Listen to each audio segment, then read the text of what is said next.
جفت أعين أهل هذا الزمان، فقل من يبكي من خشية الله وقل من يبكي خوفا من الله. لو تعلمون ما أعلم لضحكتم قليلا ولبكيتم كثيرا.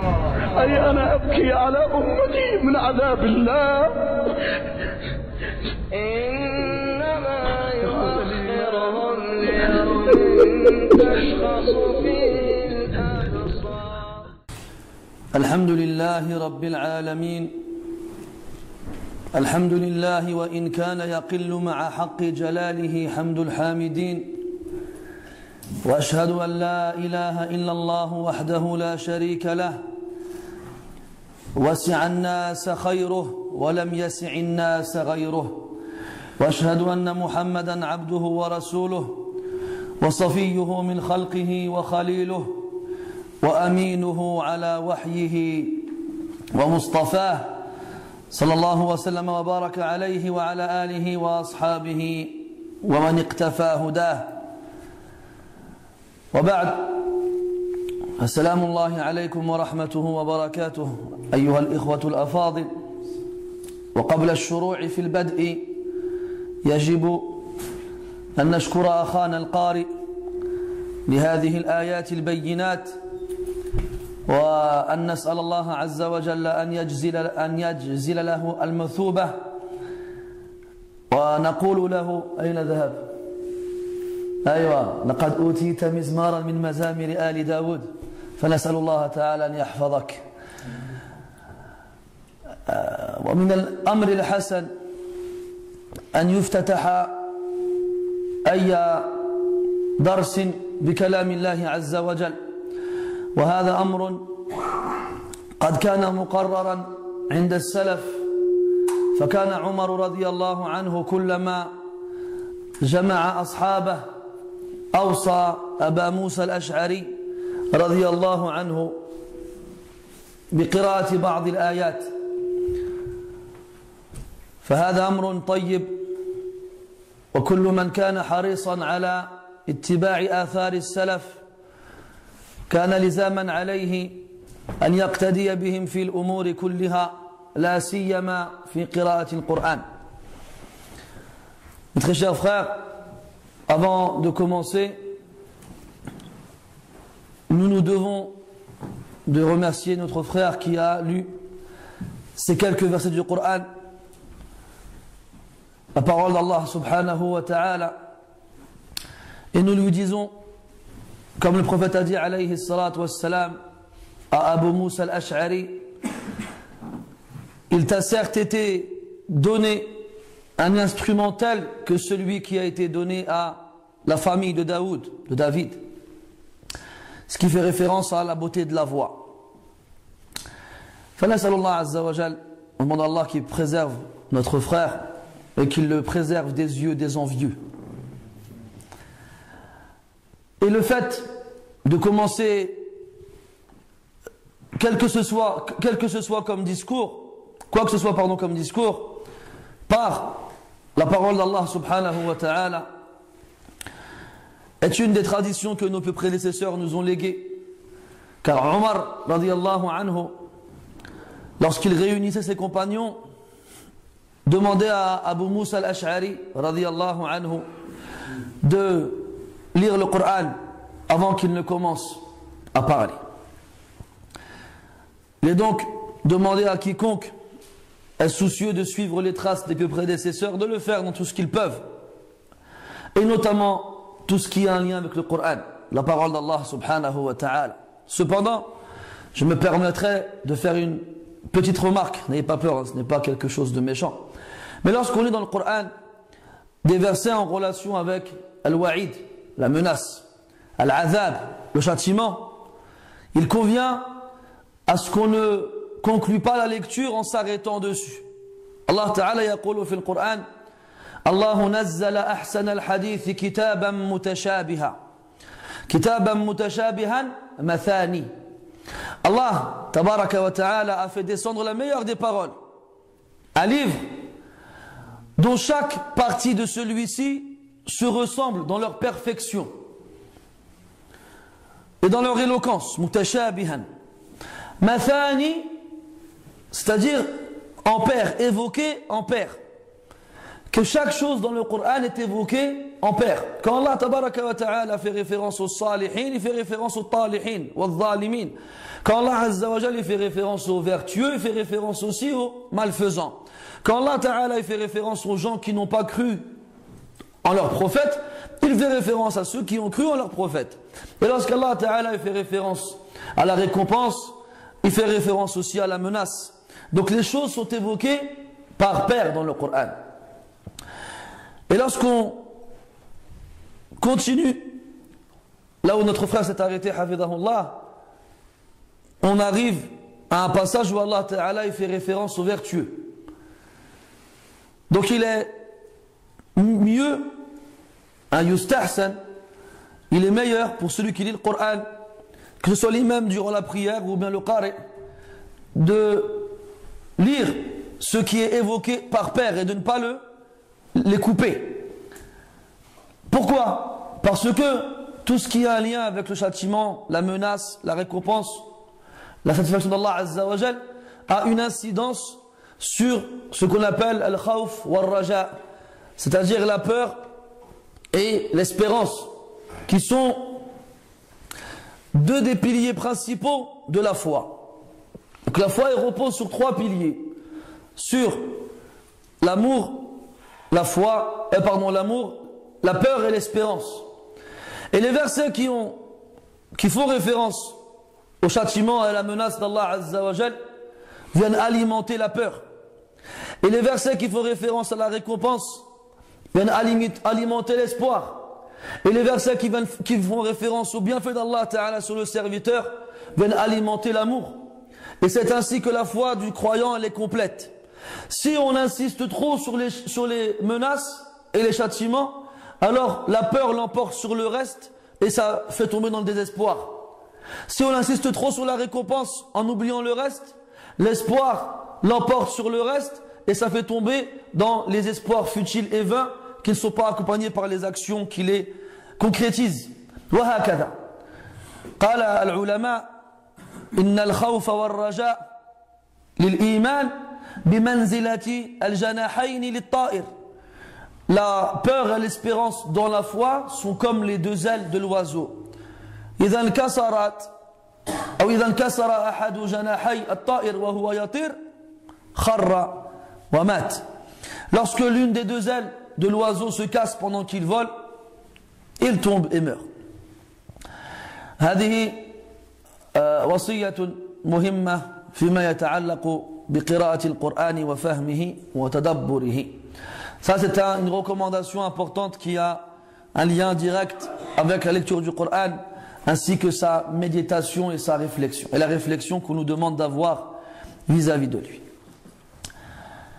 طيب جئناكم زائرين ونشكركم على استضافتكم لأمثالنا وإن كنا لا نستحق مثل هذا التقدير ونسأل الله عز وجل أن يجزيكم على حسن ظنكم بي وأن يغفر لي ما لا تعلمونه مني وأن يجعلني خيرا مما تظنونه بي.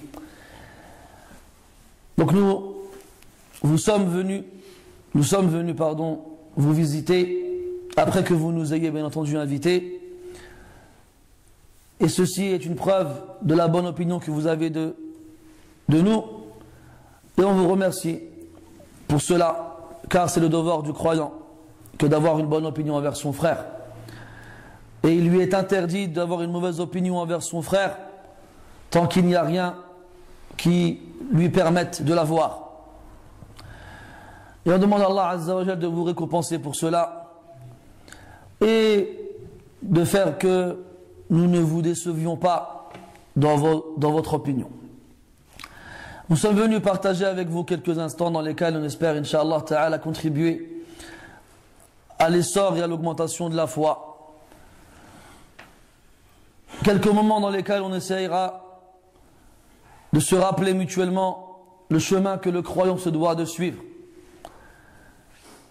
كل مؤمن يقرأ في كل ركعة سورة الفاتحة وفي هذه السورة عفوا طلب من العبد لله عز وجل وهو أن يهديه الصراط المستقيم. Chaque croyant lit durant la prière, dans chaque unité de prière, Surat al-Fatiha, dans laquelle se trouve une demande de la part du serviteur envers son Seigneur, qui est qu'il le guide vers le droit chemin. Et durant toute sa vie, le croyant suit ce chemin-là, un chemin qui amène vers Allah subhanahu wa ta'ala. Et ce chemin, il est semé d'embûches. Et ce chemin est jonché d'obstacles. Et il peut paraître, pour le serviteur, difficile de le suivre, ou bien il peut le confondre avec un autre chemin et s'égarer. C'est pour cela que, inlassablement, le croyant demande chaque jour qui passe, au minimum 17 fois, à Allah Ta'ala de le guider vers ce droit chemin-là. Car sans Allah Tabaraka wa Ta'ala, personne ne peut suivre ce chemin-là. قال العز بن عبد السلام رحمه الله والله لن يصلوا إلى شيء بغير الله فكيف يصلون إلى الله بغير الله. Par Allah, personne ne peut atteindre quoi que ce soit sans Allah, sans qu'Allah ne l'ait décrété pour lui. Comment alors arriver vers Allah sans Allah subhanahu wa ta'ala? Donc on a choisi de lire ensemble et de commenter quelque peu un poème qui a été écrit par un des savants de l'islam, un savant qui est connu et réputé pour sa science et sa piété, Cheikh Abdurrahman ibn Nasir al-Sa'di rahimahullah ta'ala. Cet homme-là a vécu au siècle dernier et était connu pour sa science profonde et enracinée dans le tafsir, l'explication du Coran, ainsi que dans les fondements de la jurisprudence, dans Usul al-Fiqh, ainsi que dans la jurisprudence, et même dans tous les chapitres de la science qui sont connus. Et le plus étonnant, c'est que cet homme-là, rahimahullah, a écrit ce poème alors qu'il avait à peine 25 ans. Ce qui indique à quel point l'acquisition de la science se fait, comme le disaient les savants, min al-mahdi ila al-lahdi, du berceau jusqu'au tombeau. Et que plus on commence jeune et tôt, plus les fruits qui poussent peuvent être cueillis tôt aussi. Ce cheikh-là, rahimahullah, a écrit donc ce poème qui a été appelé Manhajul Haqq. Quand je dis qui a été appelé, parce que ce n'est pas lui qui l'a intitulé ainsi. Quand on trouve les quelques manuscrits dans lesquels ce poème est présent, on ne trouve pas de titre. Ce sont ceux qui sont venus par la suite qui ont déduit du premier vers de ce poème-là qu'il faisait référence à ce qu'on appelle Manhaju al-Haqqi. Le manhaj, c'est-à-dire la voie que l'on suit. Manhaju al-Haqqi, c'est-à-dire la voie de la vérité. Dans ce poème-là, l'auteur, rahimahullah, fait référence à ce chemin que les croyants se doivent de suivre durant tout le long de leur vie. Ce qui inclut leur croyance, avant toute chose, al-i'tiqad, l'adoration, al-ibada, wal-akhlaq, et le comportement qu'il se doit d'avoir. Lorsque le croyant sait comment il doit être vis-à-vis de son Seigneur dans sa croyance, ses adorations et son comportement, et qu'il invoque Allah de le préserver sur ces points-là, qu'il sache qu'il est sur un droit chemin. Donc à travers les 65 vers de ce poème, on va essayer d'avoir une vision plus ou moins différente du manhaj que celle qu'on a l'habitude d'entendre dernièrement. Et cette formulation, même si elle paraît différente de ce qu'on peut voir dans d'autres ouvrages, ne fait que rapporter les mêmes choses, mais différemment. Et ça, c'est un des styles que les savants utilisent et emploient, c'est de varier la façon de donner ce dont le musulman a besoin. On peut soit leur donner sous forme de nathr, de texte, ou de shi'r, de poème. Et la composition poétique est un héritage de la culture des Arabes. Car les Arabes étaient passés maîtres en la matière, dans la composition poétique. À un point où on appelle l'héritage culturel des Arabes avant l'islam, la poésie donc, diwan al-Arab. Wa diwan, ce sont les registres. Parce que les Arabes n'étaient pas une communauté qui écrivait. Elle était analphabète. Mais ils avaient deux particularités. C'était premièrement la maîtrise de leur langue, à un point où ils étaient capables de composer n'importe quel poème spontanément, et aussi une mémoire, comment dirais-je, défiante n'importe quelle mémoire aujourd'hui, qui est telle l'éponge qui vient aspirer l'eau. Et n'oubliez pas. Ala kulli hal, donc nous on a l'habitude en général de lire des ouvrages, donc des textes.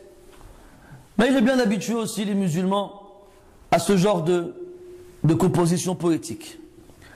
Pour qu'ils aient un lien avec les différents styles que les savants utilisent pour faire parvenir et transmettre la science. قال الناظم رحمه الله فيا سائلا عن منهج الحق يبتغي سلوك طريق القوم حقا ويسعد.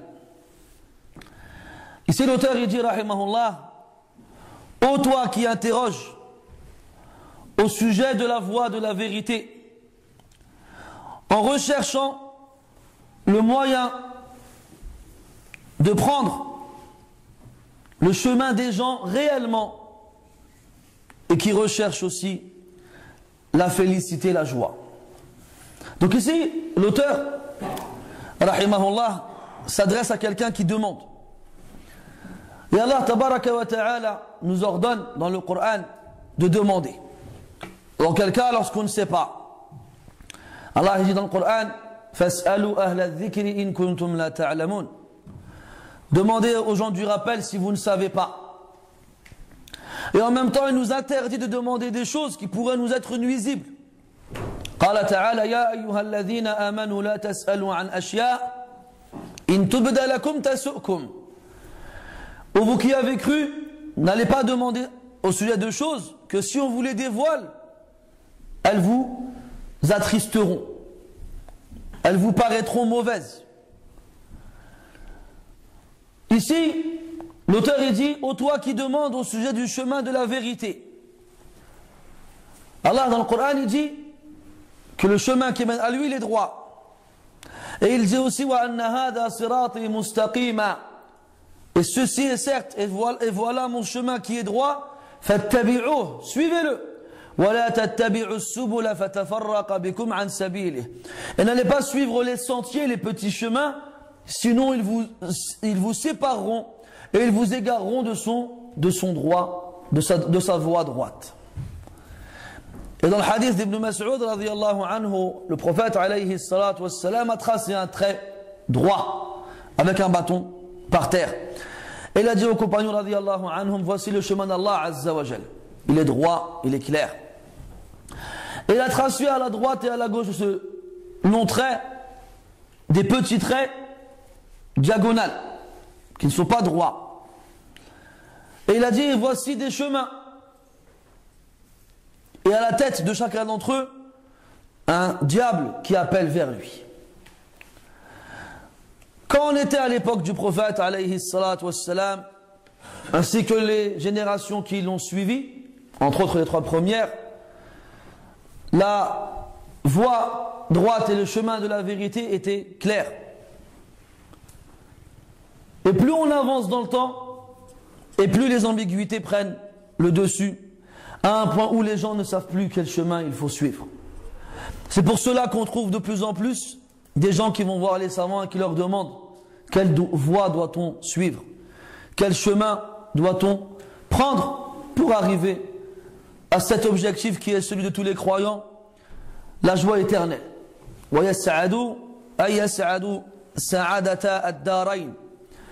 Qu'il éprouve la joie des deux demeures, ici-bas et dans l'au-delà. Mais avant d'arriver à cette joie et à ce bonheur que tout le monde recherche, il faut suivre un chemin. Alors on demande aux savants, parce que ce sont eux qui connaissent le mieux, quel est ce chemin?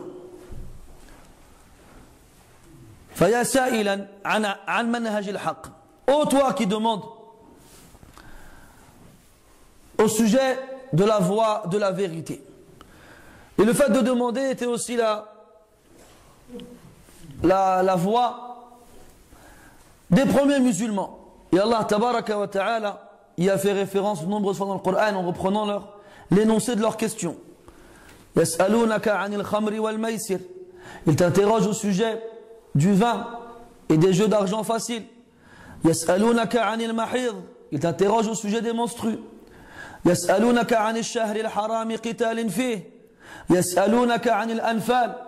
Yas'alunaka kadha 'anil yatama, et ainsi de suite. Donc les Sahaba radiyallahu anhum demandaient au prophète alayhi salatu wassalam. Et le musulman se doit de demander lorsqu'il ignore, afin de ne pas adorer Allah tabaraka wa ta'ala avec ignorance. Il dit yabtaghi suluka tariqil qawm. Celui qui recherche à prendre la voie des gens. Man il qawm? C'est qui le qawm? C'est as-salaf as-salihin. Aslafuna as-salihin, les pieux, ou aslafuna as-salihun, les pieux prédécesseurs. Ce qui fait référence aux 3 premiers siècles de l'islam. La génération des compagnons, ceux qui ont été avec le prophète alayhi salatu wassalam, la génération des tabi'in, ceux qui sont venus après eux, qui ont suivi les compagnons radiyallahu anhum, et la génération de atba' at-tabi'in, ceux qui ont suivi at-tabi'un. Ce sont eux al-qawm. Al-qawm, comme il disait l'imam Ahmed rahimahullah, on l'a interrogé. Qila lahu bimadha rufi'a al-qawm. Qu'est-ce qui a contribué au fait que ces gens-là ont été élevés au-dessus des autres? C'est quoi? Qala rahimahullah bil sabri wal yaqin, avec la patience et la certitude. C'est ça qui a fait qu'ils se sont élevés au-dessus d'autres. Allah dit dans le Coran: وَجَعَلْنَا مِنْهُمْ أَئِمَّةً يَهْدُونَ بِأَمْرِنَا لَمَّا صَبَرُوا وَكَانُوا بِآيَاتِنَا يُوقِنُونَ. Et nous avons fait d'eux des imams, des guides, des modèles qui guident par notre ordre lorsqu'ils ont fait preuve de patience, et certes ils avaient une certitude entière en nos signes.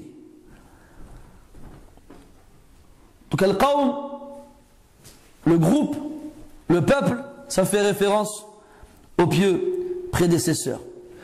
Il dit yabtari suluka tariqil qawmi haqqan. Haqqan ay réellement. Ce n'est pas seulement une prétention. Parce que n'importe qui est doué de langue et qui a l'usage de la parole est capable de dire: moi, je suis les pieux prédécesseurs. Mais il y a une différence entre la prétention et la réalité des choses.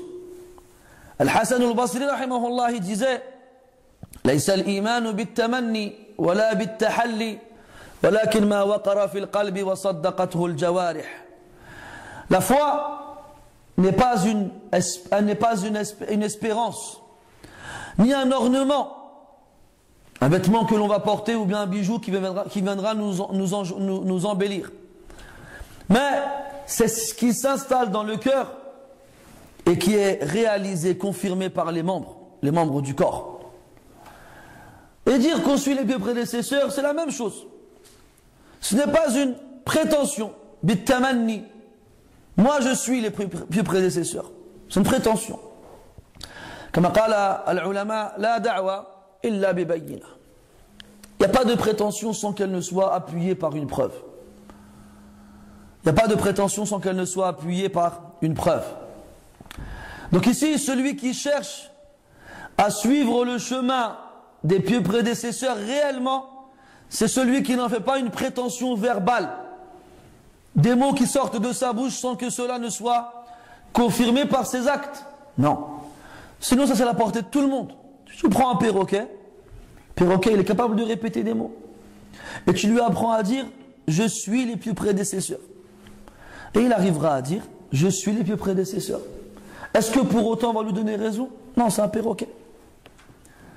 Eh bien, ne sois pas comme le perroquet, qui fait que répéter des choses qu'il a entendues. Mais sois comme le musulman sincère et véridique, qui donne raison à ses mots avec ses actes. Qui donne raison à ses mots avec ses actes. On a dit, c'est ça l'objectif initial et final du croyant. C'est d'atteindre le bonheur. Et ce bonheur-là, on le trouve ici-bas et on le trouve dans l'au-delà. Comme a dit Ibn Taymiyyah rahimahullah, inna fi dunya jannatan man lam yadkhulha lam yadkhul jannata al-akhirah. Ala wa hiya jannatul iman. Il y a dans ce bas monde un paradis. Celui qui n'y entre pas ici-bas n'entrera pas dans le paradis de l'au-delà. Il s'agit du paradis de la foi. Ça veut dire quoi? Que celui qui goûte à la douceur de la foi, celui qui goûte à la saveur de la foi, il va ressentir et connaître un bonheur que personne ici-bas ne peut connaître. Comme قال تعالى من آمن بالله لا ça vient من عمل صالحا من ذكر أو أنثى وهو مؤمن فلنحيينه حياة طيبة ولنجزينهم أجرهم بأحسن الذي كانوا يعملون. Quiconque a accompli des actions vertueuses, qu'il soit un homme ou une femme, et qui est croyant, certes nous lui ferons vivre une vie paisible. Nous lui ferons vivre une vie paisible. وقال الحسن رحمه الله لو يعلم الملوك وأبناء الملوك ما نحن فيه من النعيم لجادلونا عليه بالسيوف. Il disait rahimahullah, si les rois ainsi que leurs fils savaient dans quel bonheur nous vivons, ils nous auraient attaqué de leurs épées pour nous le prendre. Le croyant vit dans un bonheur constant. قال عليه الصلاة والسلام عجب لأمر المؤمن إن أمره كله له خير وما ذاك إلا لمؤمن إن أصابته سراء شكر فكان خيرا له وإن أصابته ضراء صبر فكان خيرا له. Il a dit alayhi salatu wassalam, il y a certes un étonnement dans l'affaire du croyant, car tout ce qui lui arrive est pour lui un bien, mais cela n'est que pour le croyant. C'est que celui qui a atteint la perfection de la foi, la complémentarité de la foi, qui peut ressentir cela, que tout ce qui lui arrive c'est forcément un bien pour lui.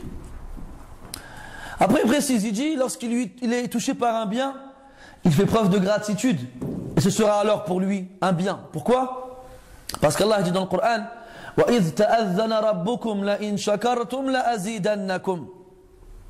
Et lorsque votre Seigneur a proclamé, si vous êtes reconnaissant, je vous rajoute. Donc lorsqu'un bien te touche, tu es reconnaissant envers Allah, eh bien Allah Ta'ala il te récompense pour cette gratitude. Pourquoi? Parce qu'il t'a ordonné d'être reconnaissant. Allah Ta'ala anishkurli, remercie-moi. وقال تعالى فاذكروني أذكركم واشكروا لي. Évoquez-moi, je vous évoquerai, et remerciez-moi. Donc Allah t'a ordonné d'être reconnaissant envers lui. Donc premièrement, lorsque tu es reconnaissant envers lui, Allah te récompense. Juste réfléchis à ça. Ibn al-Qayyim rahimahullah, il a fait un livre dans lequel il fait référence à la patience et à la reconnaissance. Et il fait un chapitre dans lequel il exprime son étonnement de la chose. Et c'est des choses qui sont logiques pour n'importe quelle personne douée d'intelligence, mais malheureusement, ce n'est pas tout le monde qui y réfléchit. Allah Ta'ala, il te comble de ses bienfaits. Allah dit dans le Coran, وَآتَاكُم مِّن كُلِّ مَا سَأَلْتُمُوهُ. Tout ce que vous lui demandez, vous l'a donné. Et Allah dit dans le Coran, وَمَا بِكُم مِّن نِعْمَةٍ فَمِنَ اللَّهِ. Il n'y a pas un bienfait qui soit parmi vous sans qu'il ne provienne d'Allah Azza wa Jal. Donc Allah, il te comble de ses bienfaits. Et il t'ordonne de le remercier pour ses bienfaits. Alors que, normalement, tu devrais être reconnaissant envers Allah pour tous ces bienfaits-là, sans même qu'il ait à te l'ordonner. Regarde juste les êtres humains entre eux. Quelqu'un, il te fait un bien, il te rend un service, ou bien il t'épargne d'un mal. La logique humaine fait que tu lui es redevable, que tu dois lui être reconnaissant, sans même qu'il ait besoin de te le dire. À un point où les êtres humains sont tous d'accord pour dire que celui qui ne manifeste pas sa gratitude à l'égard de celui qui lui a fait du bien, il est quoi? Il est ingrat. Tout le monde sera d'accord pour dire celui-là il est ingrat, sans que celui qui lui a fait du bien n'ait eu besoin de lui dire « tu dois me remercier hein. ». Donc Allah tabaraka wa ta'ala, il nous ordonne d'être déjà il nous rappelle que tous les bienfaits qui nous touchent, ils viennent de lui. Ensuite, il nous ordonne de le remercier. Pourquoi? Parce que l'être humain il a tendance à oublier. C'est pour ça qu'Allah il a fait descendre les livres et il a envoyé les prophètes pour rappeler à l'être humain l'objectif de sa création.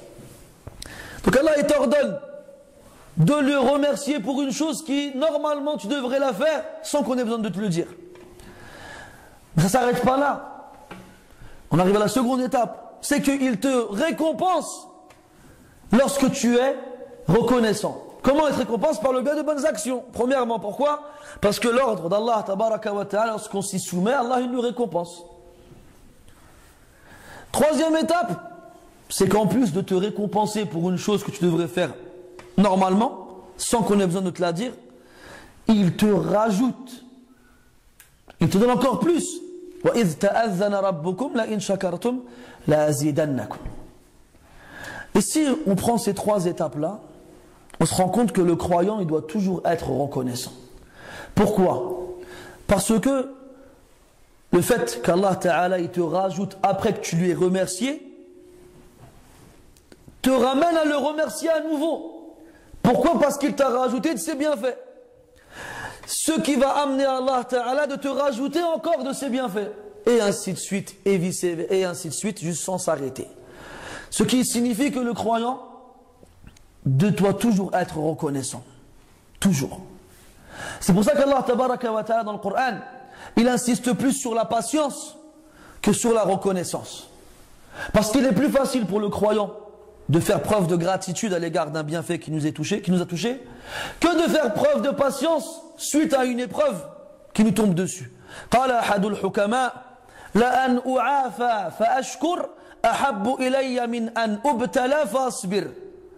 Il disait que je sois épargné et que je doive être de tout mal, de toute épreuve, et que je doive être reconnaissant, mais préférable que d'être éprouvé et de devoir patienter. C'est quoi le plus dur?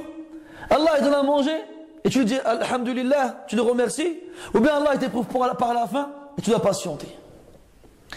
لذلك قال النبي صلى الله عليه وسلم لا يتمنين أحدكم لقاء العدو. Que personne parmi vous n'aille espérer rencontrer l'ennemi sur le champ de bataille. Toi tu es tranquille, il n'y a pas de guerre qui éclate autour de toi, il n'y a pas de mort, il n'y a pas de famine, il n'y a pas de destruction. Tu es épargné de tout ça et tu es là en train d'espérer rencontrer l'ennemi. Alors que tu ne sais pas comment tu seras sur le champ de bataille. Peut-être que tu auras peur et que tu partiras en courant. Et Allah dans le Coran il dit وَمَنْ يُوَلِّهِمْ يَوْمَئِذٍ دُبُرَهُ إِلَّا مُتَحَرِّفًا لِقِتَالٍ أو متحيزا إلى فئة فقد باء بغضب من الله ومأواه جهنم. الآية. Donc celui qui tourne le dos le jour de la bataille et qui part en courant, bien qu'il sache qu'il a la colère d'Allah Ta'ala sur lui. Et que s'il ne se repent pas, il ira en enfer. Wal'iyadhu billah. À un point où le prophète alayhi salatu wassalam l'a compté parmi les péchés capitaux. As-sab'a al-mubiqat. Wa dhakara minha at-tawalli yawm az-zahf. Ala kulli hal, as-sa'ada, le bonheur, il est ici-bas et dans l'au-delà. Et celui qui est conscient des bienfaits d'Allah tabaraka wa ta'ala sur lui, et qui remercie Allah ta'ala pour ses bienfaits, et qui est toujours lié à Allah Ta'ala par son évocation. Comme un compagnon a dit au prophète alayhi salatu wassalam, Ya Rasulallah, inna shara'i'a al-islam qad kathurat alayya fa'awsini. Qala alayhi salatu wassalam, la yazalu lisanuka ratban bi dhikrillah. Et un homme a dit au prophète alayhi salatu wassalam, les prescriptions de l'islam me paraissent nombreuses. Donne-moi une recommandation à laquelle je m'accrocherai. Il lui a dit, fais en sorte que ta langue soit toujours humidifiée par le rappel d'Allah. Humidifiée par la salive, lorsque celle-ci est en mouvement. Et lorsqu'elle est en mouvement, comment? En évoquant Allah Azza wa Jal. Wallah Ta'ala athna fi kitabihi al-dhakirin Allah kathiran wa al-dhakirat. Allah il a évoqué dans le Coran ceux qui l'évoquent beaucoup. قال عز وجل Allah il nous a ordonné de l'évoquer beaucoup. قال سبحانه يا أيها الذين آمنوا اذكروا الله ذكرا كثيرا وسبحوه بكرة وأصيلا. Oh vous qui avez cru, évoquez Allah Ta'ala d'un rappel multiple, yani nombreux, et glorifiez ses louanges et glorifiez-le matin et soir. Et il nous indique aussi que ce qui différencie l'hypocrite du croyant, c'est que l'hypocrite il évoque Allah un petit peu. وإذا قاموا إلى الصلاة قاموا كسالى يراءون الناس ولا يذكرون الله إلا قليلا. En parlant des hypocrites, il nous dit, subhanallah, lorsqu'ils se lèvent pour la prière, ils se lèvent avec paresse. Ils font de l'ostentation, ils se font voir à travers leurs actions, et ils n'évoquent Allah que très peu. Illa qalilan. Idhan, al-mu'minu salih, il vit dans une joie perpétuelle. Les choses qui le touchent autour de lui, que ce soit du bien ou du mal, n'ont pas d'incidence et de répercussions sur sa foi. Pourquoi? Parce qu'il sait que tout vient d'Allah subhanahu wa ta'ala. Qul kullun min indillah, fama li ha'ula'i al-qawmi la yakaduna yafqahuna illa qalila. Ou qawla. Dis tout vient d'Allah azza wa jal. Ma asabaka min hasanatin fa min Allah. وما أصابك من سيئة فمن نفسك وفي الآية التي بعدها قل كل من عند الله tout vient d'Allah Azza wa Jal, afin de voir comment tu vas réagir lorsque tu es touché par un bien. Est-ce que tu vas être reconnaissant? Et lorsque tu es touché par une épreuve, est-ce que tu feras partie des patients? Donc le premier des paradis dans lequel le croyant rentre, c'est celui de la foi. Il y trouve une satisfaction, il y trouve une paix, il y trouve une quiétude et une tranquillité. S'il ne la trouve pas, toutes ces choses-là dans la foi, comme dit Ibn Taymiyyah rahimahullah, comment peut-il espérer rentrer dans le paradis de l'au-delà? Ala kulli hal, ce chemin-là, qui a été pris par les pieux prédécesseurs, et qu'on espère suivre réellement et sincèrement, sans que ce ne soit seulement des paroles, à quoi il amène? Il amène à cette félicité, à ce bonheur, ici-bas et dans l'au-delà. ثم قال رحمه الله تأمل هداك الله ما قد نظمته تأمل من قد كان للحق يقصد. Ici, Al-Nazim rahimahullah, il appelle le lecteur à bien réfléchir. At-ta'ammul, c'est ce qu'on appelle une observation. At-ta'ammul, en français, traduit ça par la méditation. C'est-à-dire méditer profondément, observer méticuleusement, rechercher derrière les choses. Quand en arabe on dit at-tadabbur, ça vient du mot dubur. Et le mot dubur, fil asl, ça fait référence à tout ce qui est derrière. Ça fait référence à tout ce qui est derrière. Allah dans le Coran il dit afala yatadabbaruna al-Qur'an. Et afala ici c'est pas adatu nafi, c'est adatu tahrid wa tahdhid wa tanbih. C'est un outil qui a pour but d'attirer l'attention du lecteur. C'est pas une négation. Vont-ils méditer le Coran? Traduction du mot tadabbara en français. Mais c'est pas ça. C'est-à-dire que tu lis le Coran et tu vas chercher derrière le verset tout ce qu'il y a comme science et comme morale et comme leçons qui sont cachées dans ce verset-là. At-ta'ammul, c'est réfléchir longuement, observer méticuleusement et méditer profondément. Ta'ammal, qu'Allah te guide. Et les savants, pour montrer la bienveillance qu'ils ont à l'égard de leurs élèves et de tous les musulmans qui vont profiter de leur science, invoquent Allah Ta'ala pour eux. Quiconque a lu les ouvrages de Muhammad ibn Abdul Wahhab rahimahullah trouve cela quand il dit i'lam yarhamukallah, sache qu'Allah te fasse miséricorde. Et ici ta'ammal hadakallah, qu'Allah te guide. Aujourd'hui tu dis à quelqu'un hadakallah, il le prend mal, il se sentira insulté comme si tu le voyais dans l'égarement, alors qu'il n'y a pas de meilleure invocation qu'on puisse te faire si ce n'est qu'Allah te guide. Et à travers ça, on trouve de la miséricorde de la part de l'auteur vis-à-vis du lecteur. Et cette miséricorde-là doit se trouver entre les musulmans. قال تعالى وهو يصف أصحاب رسوله عليه الصلاة والسلام رحماء بينهم. Ils sont miséricordieux les uns envers les autres. Et les savants, depuis les premières générations, chaque fois qu'ils ouvrent une assise avec leurs élèves, le premier hadith qu'ils leur enseignent, c'est hadith Sufyan ibn Uyayna الذي رواه عن عمرو بن دينار الذي رواه عن أبي قابوس مولى عبد الله بن عمرو بن العاص الذي رواه عن عبد الله بن عمرو بن العاص أن النبي صلى الله عليه وسلم قال ارحموا من في الأرض يرحمكم من في السماء الراحمون يرحمهم الرحمن. هكذا جاء اللفظ الحديث الراحمون يرحمهم الرحمن يرحم من في الأرض يرحمكم من في السماء. Donc leur sort la chaîne de transmission et il leur amène le hadith où le prophète dit alayhi salatu wassalam, les miséricordieux, eh bien le tout miséricordieux leur fera miséricorde. Faites miséricorde à ceux qui sont sur terre, celui qui est au-dessus du ciel vous fera miséricorde.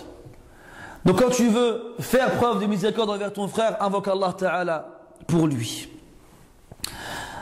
Réfléchis profondément qu'Allah te guide. Ma qad nadamtuhu, ce qui va suivre, ce que j'ai composé, ce poème que j'ai écrit, dans lequel je t'offre cette réponse à cette question qui envahit ton esprit.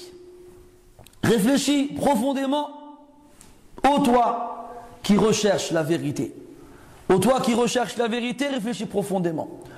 Quant à celui qui n'est pas intéressé, ou bien celui qui ne veut pas réellement la vérité, il sera peut-être présent physiquement avec son corps, mais son esprit il est ailleurs.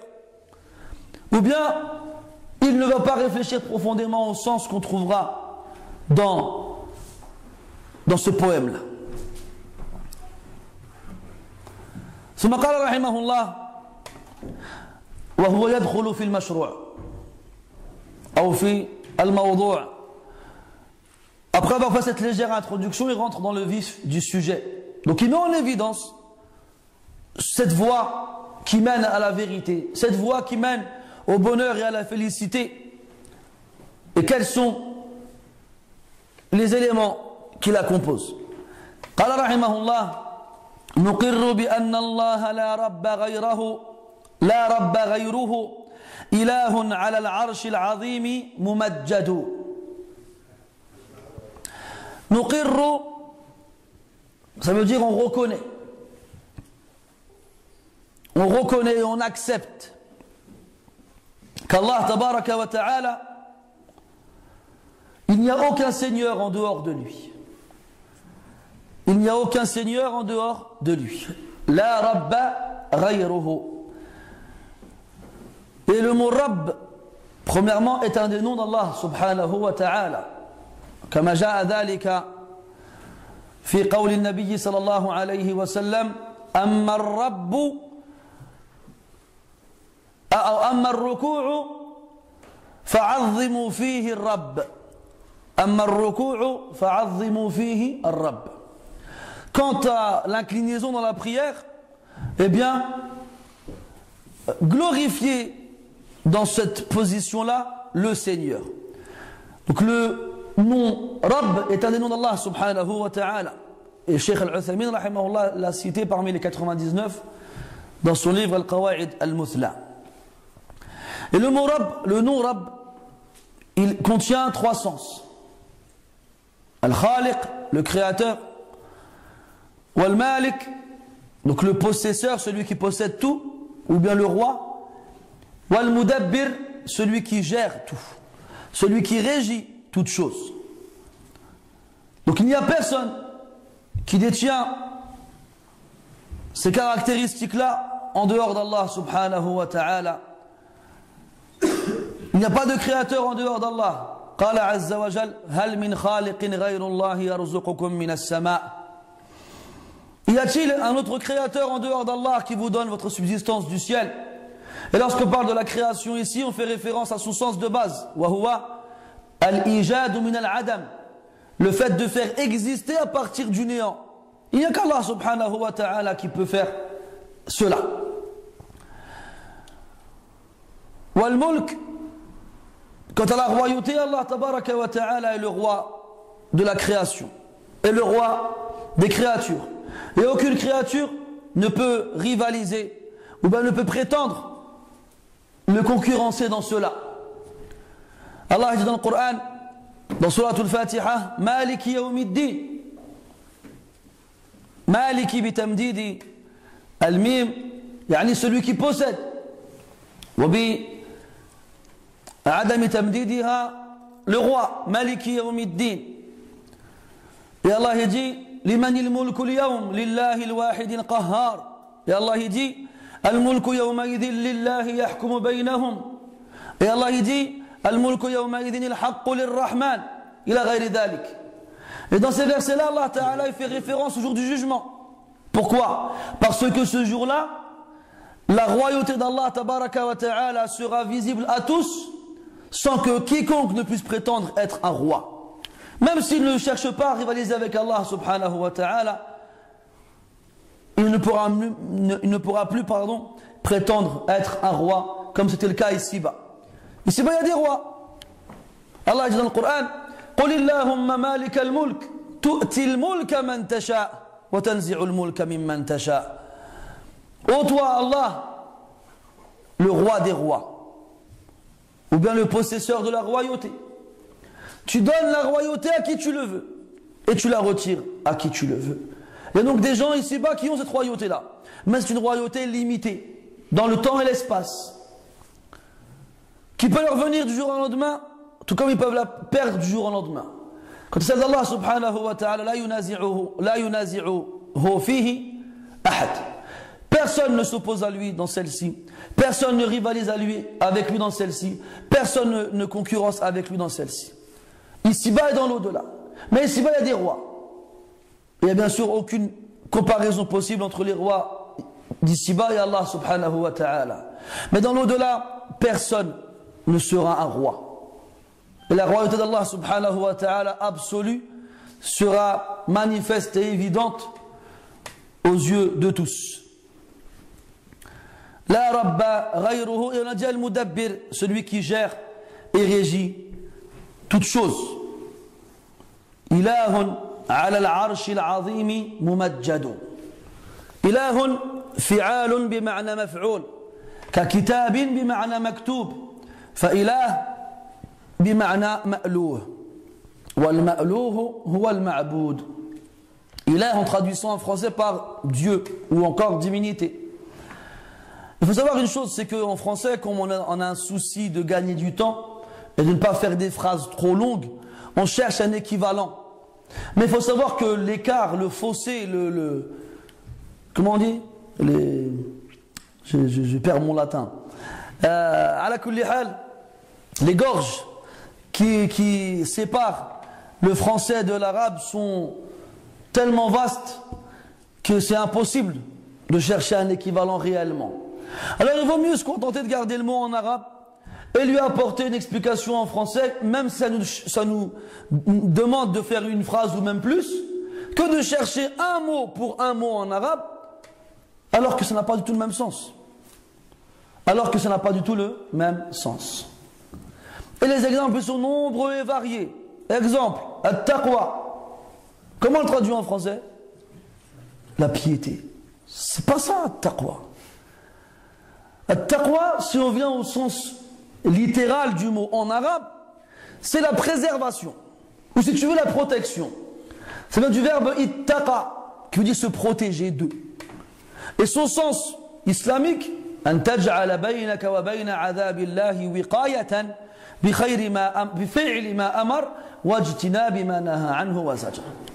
Et que tu mettes entre toi et le châtiment d'Allah une protection en exécutant ce qu'il a ordonné et en délaissant ce qu'il a interdit. C'est ça le taqwa, la piété. Billah alayk, franchement mon frère, avant qu'on te ramène le mot piété dans des livres musulmans, tu savais c'était quoi la piété toi? Moi je savais pas. Il y a plein de mots de ce genre-là. On n'est pas là pour faire une étude comparative entre le français et l'arabe. Mais sachez une chose, la langue arabe, c'est la plus riche des langues, ala al-itlaq, sans aucune divergence à ce sujet-là. La langue française, c'est la plus riche des langues pauvres. C'est la plus riche des langues pauvres. Tu prends les langues pauvres, tu sais comment on reconnaît une langue pauvre? On la reconnaît à la vitesse de sa décadence. Il y en a qui pourraient te dire, c'est une langue qui n'a pas beaucoup de mots dans son vocabulaire. Je vais te dire non. C'est effectivement un point qui la caractérise, mais rajoute à ça le fait qu'elle soit fragile. Comment est-ce que tu sais qu'elle est fragile? Le fait qu'elle évolue très vite, à un point où on invente des mots jour après jour en oubliant les anciens. Toi demain tu te retrouves au XIVe siècle, tu ne comprendras rien de ce qu'ils raconteront et ils ne comprendront rien de ce que tu raconteras. Tout comme toi peut-être tes enfants dans 20 ou 30 ans, peut-être tes petits-enfants, emploieront des mots que toi, tu n'as jamais entendus de ta vie. Vous savez qu'on a découvert dernièrement que les grands pays, écoutez bien ça, ils traduisent leurs archives nationales en arabe, parce que c'est une langue qui ne change pas. L'arabe, c'est une langue qui est composée de façon à ce qu'on puisse trouver des mots pour des appareils ou bien des choses qui n'existaient pas avant, parce qu'on a dans notre langue des règles qui nous permettent de désigner ces mots-là en fonction de leur utilisation première. Exemple, la radio. Est-ce que les premiers Arabes, ils avaient un mot pour la radio? Ils n'en avaient pas, ça n'existait pas. Quand on prend la radio, on trouve que c'est une machine qui émet des ondes. Donc l'utilisation première de cette machine, c'est l'émission d'ondes. Et le mot émettre, il existe en arabe. Et il existe en arabe ce qu'on appelle ismul ala. C'est une forme qui nous permet de nommer l'appareil ou l'outil en fonction de son utilité. Alors on prend le verbe émettre, qui est la fonction principale de la radio, et on prend son équivalent en arabe, qui est za'a, yadhi'u, et on prend la forme qui est mif'al, ou bien mif'al, et on arrive à pouvoir nommer la radio midhi'a. C'est pas comme chez nous, radio. Non, radio, ça c'est ta'al blad. On ne calcule pas celle-là. télévision. عطيني التليفون ما كان لا تليفون لا تلفزيون لا راديو ما كانش. C'est pas des mots arabes ça. Téléphone on dit le hatif. Et la télé et la radio, on les appelle midya parce que les deux ils émettent. Ala kulli hal. C'est pour comprendre cela. Donc ilah, ils ont dit Dieu, divinité. Hein, vous vous souvenez quand nous traduisait la ilaha illallah, il disait quoi? Il n'y a de Dieu que Dieu. C'est quoi cette phrase là? Ça veut rien dire. Ça ne veut rien dire. Il n'y a de Dieu que Dieu. Al-ilah, ça veut dire celui qui est adoré. Il faut savoir que l'adoration, que ce soit en arabe ou en français, retenez-la, celle-là, c'est un des plus hauts degrés de l'amour. C'est un des plus hauts degrés de l'amour. T'as vu des fois, il y a des frères, ils viennent te voir et toi, t'es en train de boire du Schweppes. À la vôtre, bismillah. Il dit, oh, j'adore le Schweppes. Et t'as toujours un petit bonhomme qui te fait, Akhi, taqillah, t'adores que Allah. Hachib, qu'est-ce que tu fais des comparaisons entre le français et l'arabe ou des trucs qui n'ont rien à voir? Adorer en français, tu prends un dictionnaire, tu trouveras plusieurs sens. Et parmi ces sens-là, aimer énormément quelque chose ou quelqu'un. Après, tu auras aussi, parmi les autres sens du mot, vouer un culte. Ou adorer, dans le sens vouer un culte. Donc c'est un mot qui contient plusieurs sens possibles. Pourquoi je n'aurais pas le droit d'utiliser ce mot-là, dans ce sens-là, à partir du moment où ce mot-là, il est compris comme ça par les gens qui utilisent cette langue-là? Pourquoi? En arabe, le mot abada, il veut dire justement ça aussi. Et il veut dire aussi d'autres sens. Et Allah, tabaraka wa ta'ala, il emploie les différents sens de ce mot-là dans différents contextes. Al-Shahid, quoi qu'il en soit, Ibn al-Qayyim, rahimahullah, il a un livre où il parle de l'amour, qui s'appelle Rawdatul Muhibbin. Et dans ce livre-là, il fait référence aux différents degrés de l'amour. Et plus tu montes dans l'amour, et chaque degré, il a un nom différent. Chaque degré, il a un nom différent. Et quand tu arrives à l'amour ultime, à un point où tu es aveuglé par celui que tu aimes et que tu oublies tout ce qu'il y a autour, on appelle ça le wala. Et le wala et al-ilah, ils ont une racine commune. Donc al-ilah, al-ma'louh, c'est celui qui est aimé éperdument. C'est celui qui est aimé éperdument. Et on a dit que le pilier principal de la foi, c'est l'amour. L'espoir et la crainte, ce sont les ailes de cet oiseau. Et sa tête, c'est l'amour. Regarde. Ici-bas, tu espères quoi? Tu espères quoi, toi? Le paradis. La satisfaction d'Allah Azza wa Jal. J'ai eu peur, je crois que j'étais tout seul. Peut-être c'est des poupées, des mannequins, je ne sais pas. Donc, tu espères quoi? Qu'Allah soit satisfait de toi et qu'il te fasse rentrer au paradis. Et tu as peur de quoi? Allez voir. De la colère d'Allah et de son châtiment. D'accord. Et tu aimes Allah pourquoi? On l'a dit tout à l'heure. Pour tous les bienfaits qu'il nous donne, entre autres. Quand tu arrives au paradis, Ja'alna Allah wa iyyakum min ahli al-jannah. Est-ce que tu espères autre chose? Non, c'est bon, tu as eu ce que tu espérais. Donc tu n'espères plus. Quand tu arrives au paradis, tu n'as plus à craindre ce que tu craignais avant. Parce que celui qui rentre au paradis n'en sortira jamais. Donc tu n'as plus à craindre quoi que ce soit. Donc tu n'espères plus et tu ne crains plus. Qu'est-ce qui reste? Pourquoi l'amour? Pourquoi? Parce que Allah tabaraka wa ta'ala au paradis te donnera ce qu'il n'a jamais donné à personne d'autre, ici-bas. Donc ton amour envers Allah ne cessera d'exister, il ne cessera d'augmenter et il ne cessera de prendre tout ce qu'il y a autour de toi. Donc c'est par rapport à ça. Quand on vient en profondeur dans le sens de ilah, on arrive dans ce sens-là. Donc comme tu l'aimes plus que tout, tu l'adores. Ilahun, donc c'est l'adorer, bihaq, c'est-à-dire réellement, justement, et que personne en dehors de lui ne mérite l'adoration parce que personne ne peut faire ce que Allah subhanahu wa ta'ala il fait. Dans le Coran, Allah ta'ala il justifie, entre autres, le fait qu'il soit le seul à mériter l'adoration parce qu'il est le créateur. قال تعالى يا أيها الناس اعبدوا ربكم الذي خلقكم والذين من قبلكم. Ô vous les gens, adorez votre Seigneur qui vous a créé ainsi que ceux qui sont venus avant vous. Et Allah dit dans le Coran ذلكم الله ربكم لا إله إلا هو خالق كل شيء فاعبدوه. Voici Allah votre Seigneur. Nulle divinité n'est digne d'être adorée en dehors de lui, le créateur de toutes choses, alors adorez-le. طيب إله على العرش العظيم ممجد. Et ici إله il est nakira. Un peu de grammaire, ça ne fait jamais de mal. Il est nakira. Il est indéfini. Et la définition de base de l'indéfini, c'est que c'est sha' fi afradi jinsihi. C'est-à-dire c'est quelque chose qui se répand dans les individus, dans les éléments de sa nature. Hada ka'sun. Donc je comprends à partir de là qu'il y a plusieurs ka'us, d'autres vers. D'ailleurs on ne dit pas ka'as quand il n'y a pas une poignée pour le prendre. Ça s'appelle un koub. Quand il y a une poignée, c'est un kaas. Ala kulli hal, ilahun, il est nakira. Est-ce qu'on va comprendre ce tankir ici de la même façon qu'on le comprendrait avec koubun? Ilaykum al-jawab. Là. À quoi il sert ce tankir? At-ta'zim. C'est un tankir, c'est un caractère indéfini qui indique la grandeur.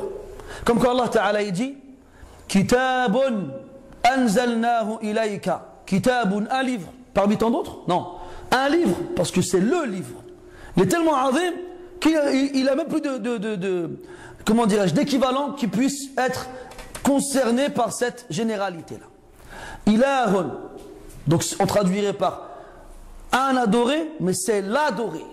Ala al-arshi al-azimi mumajjadu. Ala al-arshi al-azimi mumajjadu. Ici, il y a deux choses. Premièrement, il nous indique où il se trouve, au-dessus de son trône. L'arsh, c'est le trône d'Allah subhanahu wa ta'ala. Et c'est la plus grande des créatures. Et c'est la première des créatures. Et c'est le toit du paradis. Et Allah tabaraka wa ta'ala s'est établi au-dessus du trône. Et il n'a pas besoin du trône.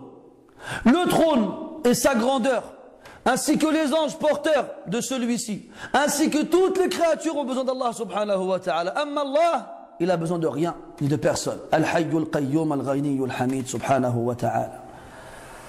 Le vivant, qui n'a pas été précédé par l'inexistence et qui ne sera pas suivi par la mort. Al-Qayyum, celui qui subsiste par lui-même et celui par qui tout subsiste. Al-Ghani, celui qui est à l'abri du besoin. Comment traduire Ghani? Le riche. C'est pas riche. C'est comme tu vois, Hada Rajulun Ghani. Non, ça n'a rien à voir avec la richesse dans le sens que toi tu comprends. Al-Ghani, c'est celui qui est à l'abri du besoin, celui qui n'a besoin de rien. C'est Al-Ghani. Allah dit dans le Coran, Kalla innal insana la yatara ar-ra'ahu istaghna. L'être humain, il se rebelle lorsqu'il se sent à l'abri du besoin. Ou bien lorsqu'il s'enrichit. Si on dit que c'est lorsqu'il s'enrichit, on va comprendre qu'il n'est pas possible qu'il y ait quelqu'un de riche sans qu'il ne se rebelle. Il n'est pas possible d'avoir un riche croyant et pieux et sincère. Ah si, on a eu plein. Abu Bakr était riche. Othman, il était riche. Et d'autres. Taïb. Donc, Al-Ghaniyu, c'est celui qui est à l'abri du besoin, il n'a besoin de rien. Allah dit quoi dans le hadith alayhi salatu wassalam? قُلْ لَوْ أَنَّ أَوَّلَكُمْ وَآخِرَكُمْ وَإِنسَكُمْ وَجِنَّكُمْ كانوا على أتقى قلب رجل واحد منكم ما زاد ذلك في ملك شيئا. Si du premier au dernier les êtres humains et les djinns avaient le même cœur que le cœur du plus pieux parmi vous, ça n'aurait rien rajouté à mon royaume. Allah لا تنفعه طاعة الطائعين ولا تضره معصية العاصين.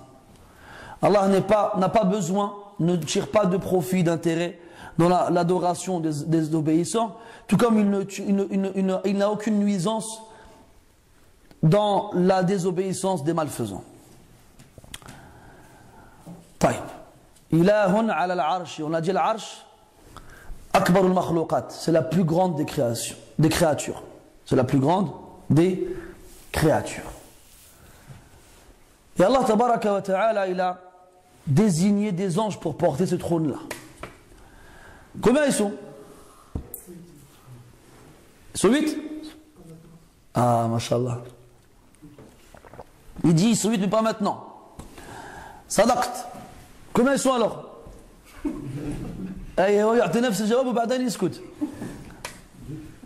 Deux? Là, ils sont 4. What dalil? On a dit nous on ne prétend pas des choses sans preuve. Allah dit dans le Coran وَيَحْمِلُ عَرْشَ رَبِّكَ فَوْقَهُمْ يَوْمَئِذٍ ثَمَانِيَةٌ.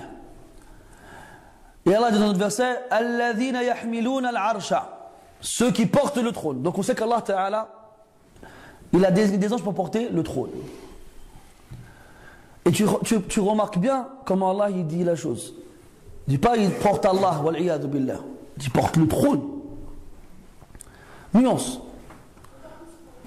Pour ceux qui disent que celui qui dit qu'Allah est au-dessus du trône, ça voudrait dire qu'Allah il a besoin du trône, ça voudrait dire que le trône il est plus grand qu'Allah. Mais pourquoi tu philosophes comme ça, subhanallah? Allah il parle du trône dans le Coran à de nombreuses reprises. Et il te répète 7 fois qu'il est au-dessus du trône. Khlas, sami'na wa ata'na. Fais comme les vieilles femmes qui savent pas lire et qui sont musulmanes et qui disent quoi? Allah a dit qu'il est sur son trône, eh bien il est sur son trône. Intaha al-amr. Non, il veut philosopher et dire, mais non, mais si je dis ça, ça veut dire que si, ça veut dire que ça. Ajib, hada. C'est dans le Coran.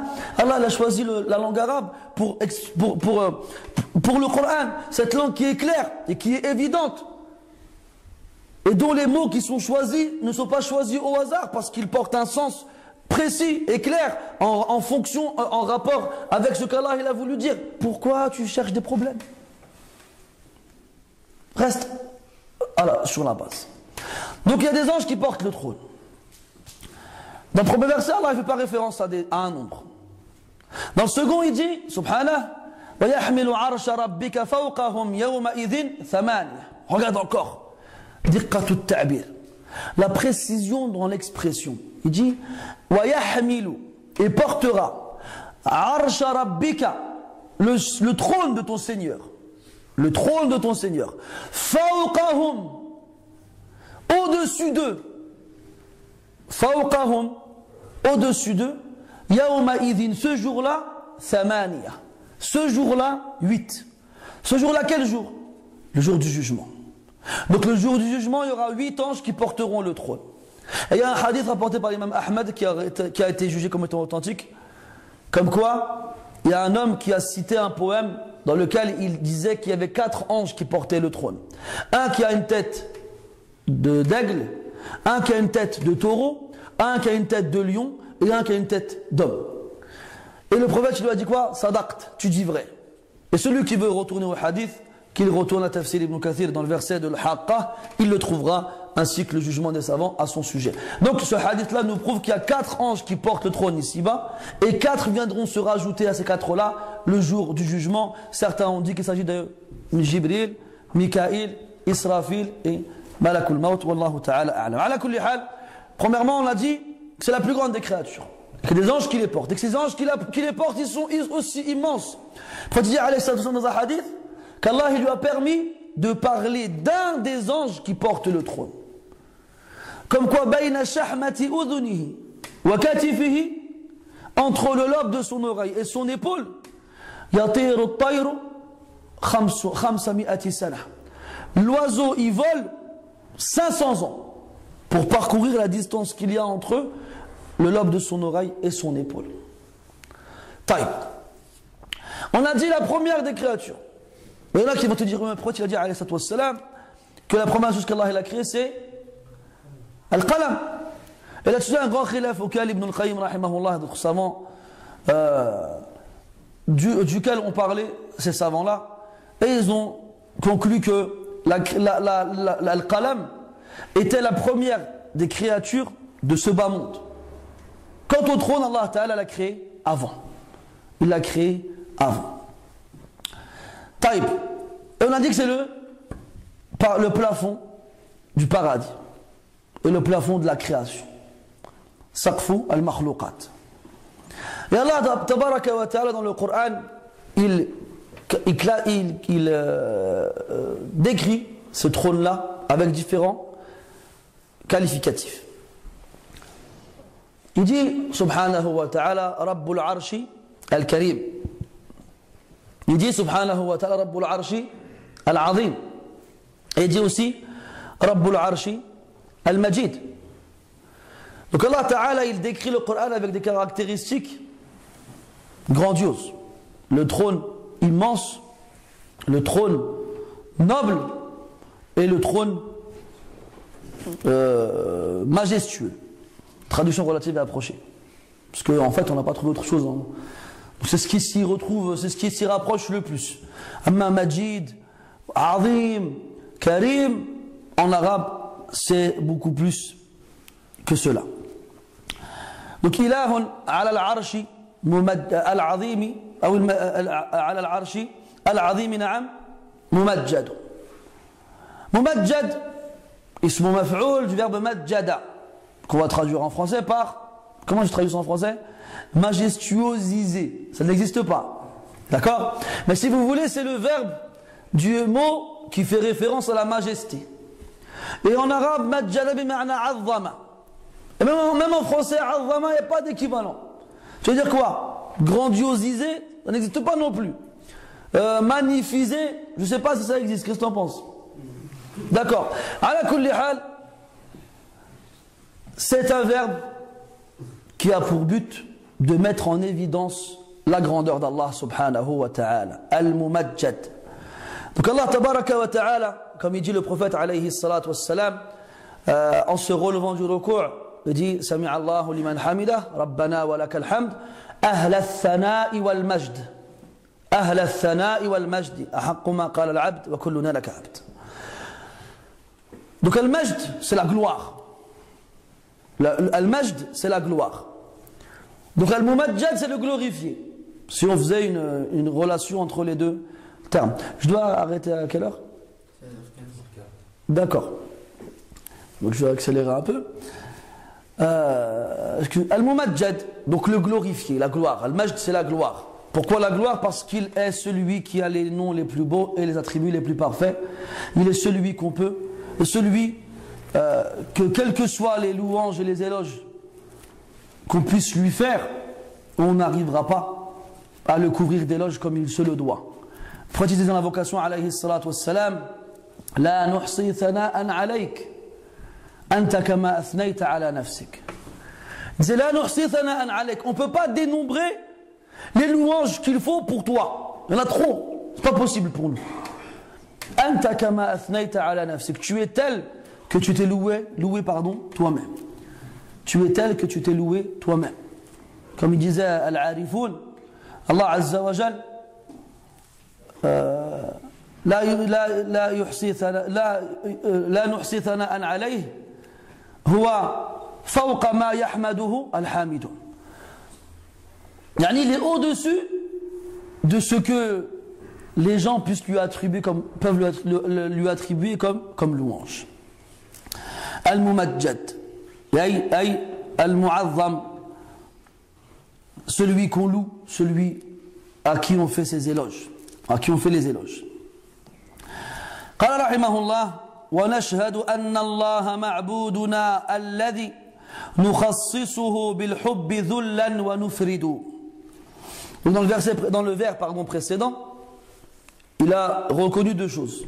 Premièrement, que le seul à détenir la seigneurie, c'est Allah subhanahu wa ta'ala. Et que, de surcroît, c'est le seul à mériter l'adoration. Ensuite, il nous informe qu'on reconnaît qu'Allah ta'ala, il est au-dessus de son trône. Et que ce trône-là est une créature immense et grandiose.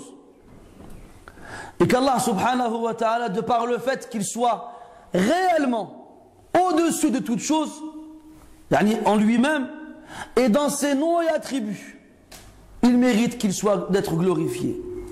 Donc Allah ta'ala muttasifun bil-ulu, uluwi dhat wa uluwi sifat. Allah ta'ala, il est décrit par l'élévation. Une élévation réelle, dans le sens où lui-même, il est au-dessus de la création, et une élévation au niveau de ses attributs, car ses attributs ont atteint la perfection absolue. Et de par ces deux choses-là, il est certes celui qui mérite les éloges et les louanges les plus parfaites et les plus complètes. Après il dit rahimahullah wa nashhadu anna Allah ma'buduna alladhi nukhassisuhu bil hubbi dhullan wa nufridu. Wa nashhadu. On traduit comment nashhadu? Et nous témoignons, attestons. Le verbe shahida vient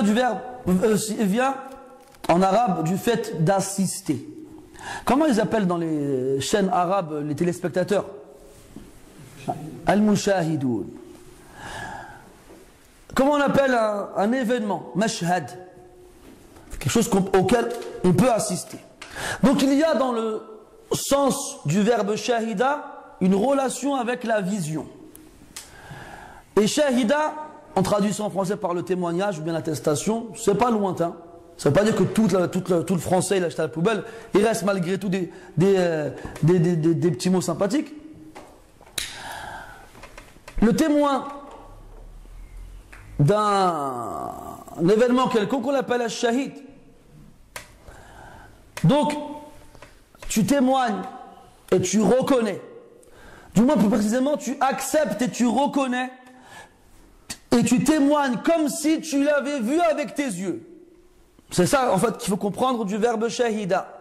Tu acceptes, tuqir, et tu reconnais, wa ta'tarif, et tu témoignes comme si tu avais assisté à la chose avec tes propres yeux. Toi, tu as vu Allah Azza wa Jal, tu ne l'as pas vu. Mais la certitude qui remplit ton cœur à ce sujet-là, à ce niveau-là, est-elle celle de celui qui l'a vu avec ses yeux? D'accord? Et nous donc témoignons, attestons, reconnaissons avec une certitude absolue qu'Allah ma'bouduna alladhi nukhassisuhu bilhubbi dhullan wa nufridu. Qu'Allah tabaraka wa ta'ala est notre adoré, ma'bouduna. Et l'ibada, comme l'a défini les savants, d'ailleurs on trouve une indication de cette définition dans le reste du vers, nukhassisuhu bilhubbi dhullan. Celui à qui on va réserver notre amour avec humiliation.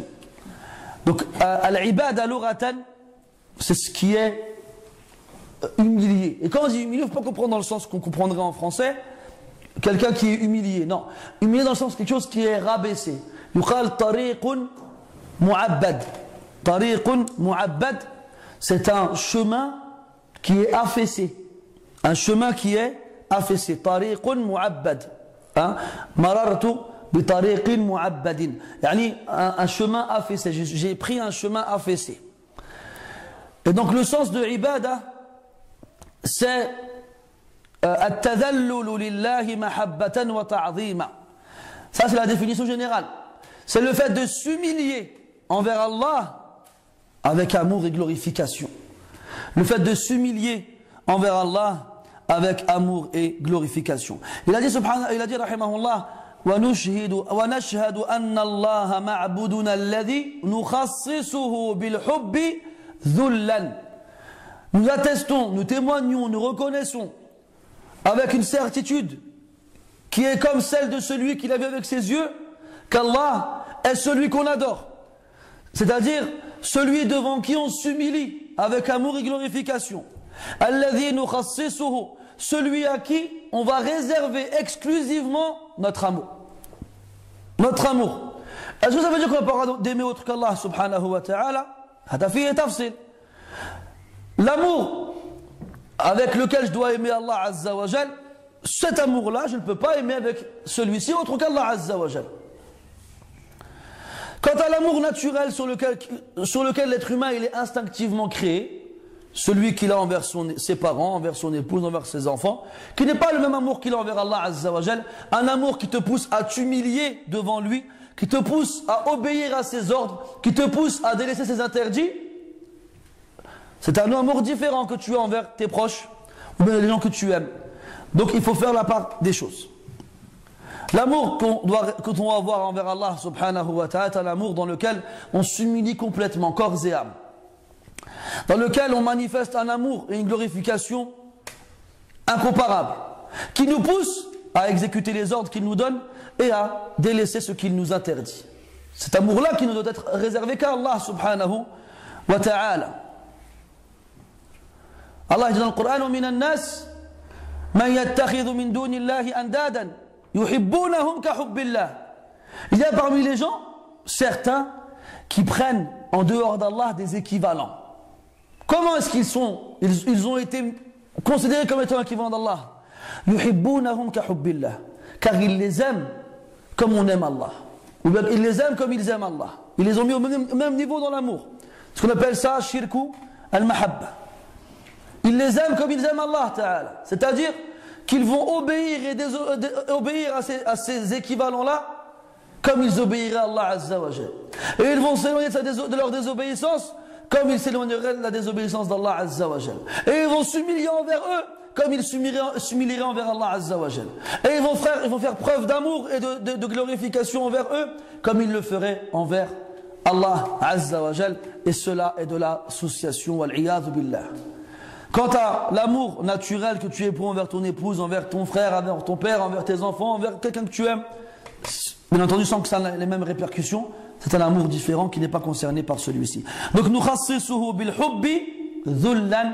Donc nous lui réservons exclusivement à personne d'autre un amour plein avec de l'humiliation. Wa nufridu, yani Allah tabaraka wa ta'ala, en plus de lui réserver exclusivement cet amour et cette humiliation, nous considérerons qu'il est le seul à mériter cela de notre part.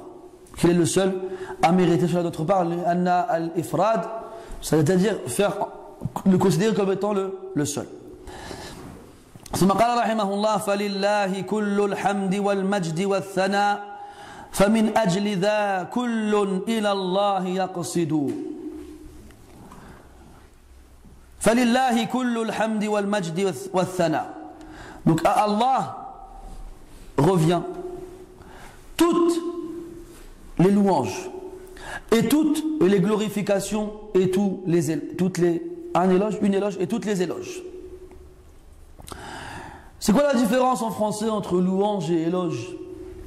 Je n'en connais pas. C'est peut-être dû à ma à ma courte culture et courte connaissance du sens des mots en français.